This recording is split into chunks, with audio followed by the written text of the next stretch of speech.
Hey guys, welcome back to the WODdoc Project 365, episode 384.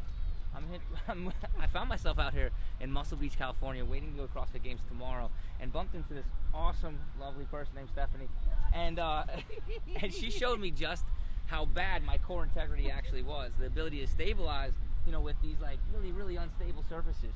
So what I did is I was just like drawn to this. I've never really done slackline myself, and I've seen people do that in the past, and I think it's a great way to incorporate, you know, and incorporate into a functional fitness, you know, realm. It doesn't matter, CrossFit, other types of functional athletes, whatever they might be, right?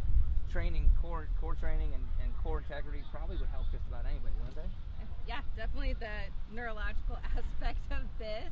Of that, like contraction and stabilization. So tell me about how I don't know how I get into this or what do I do. Well, this is day 2 for me, so disclaimer, not very good yet.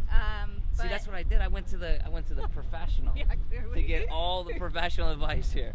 But I'm always looking for variety. We're gonna get killed like slacklinechannel.com Oh is gonna come and kill us. Oh, Right? for sure. So I was taught commit, put one foot on, no weight, and then actually step on pretty good. So. And to learn to balance on one foot. Under pressure. One foot. And then once you could do that, then to switch, learn to balance. Woo! That wasn't bad. I can't do that at all. So talk about a little bit like what you feel that goes through that and how you think that can help the functional athlete, especially the CrossFit athlete. Well, I would say that so much of my experience with CrossFit is so much about stabilization and make your body tight, transfer force. So I think this is like a great counterbalance because you actually have to relax and breathe. Mm-hmm. So if you try to really be tight on this, you just fall off because the line gets really just snaps you around. Sporadic, right? So you have to actually breathe. Like you'll see all these guys are just super loose and relaxed. So I think that's like a great counterpoint to all the tension stuff. And you need both, obviously. Like as Absolutely. far as. And I think that like the ability to stabilize is often thought of the ability to be rigid.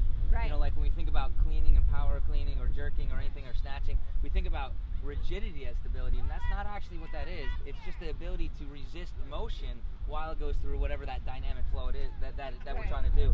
The cool thing that I really loved about slackline training that I noticed was the first thing I jumped up on it, I'm going to show you in just 1 second, is that it's the ability to stabilize in multiple vectors, right? So when we go and we do a specific bar maneuver, it's the same vector over and over and over again.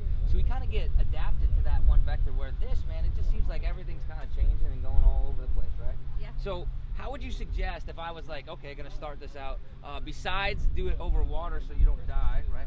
Yeah, or sand at least, yeah, not right? only certain height up above How the would you ground. suggest that if a CrossFit athlete or another functional fitness athlete was trying to get into this, what would they do?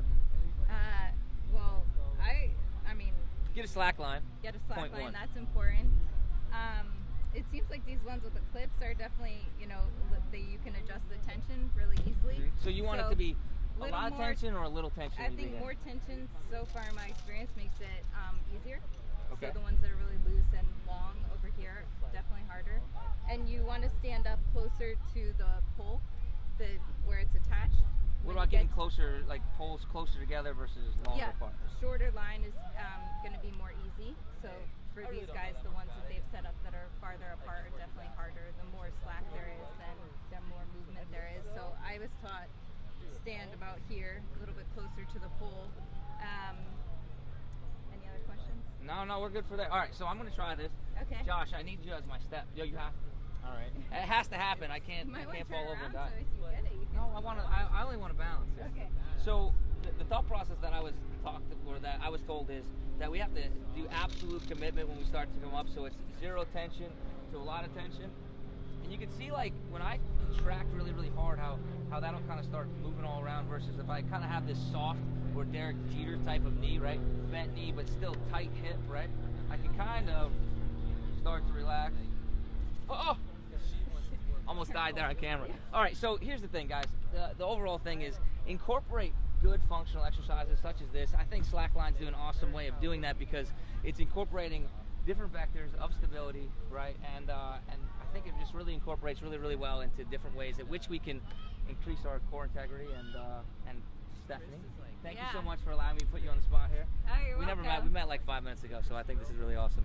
It's good for, I mean, I would emphasize the neuro, you know, like how they say fascia, connective tissue, about that it's such a, it's like the medium for your nervous system. This is like pure nervous system training. Pure nervous system, right? Strongest guys in the world might not do that well here, right? Right. Gotcha. All right, guys, that's what you hear. Until tomorrow, we are optimizing function to optimize performance.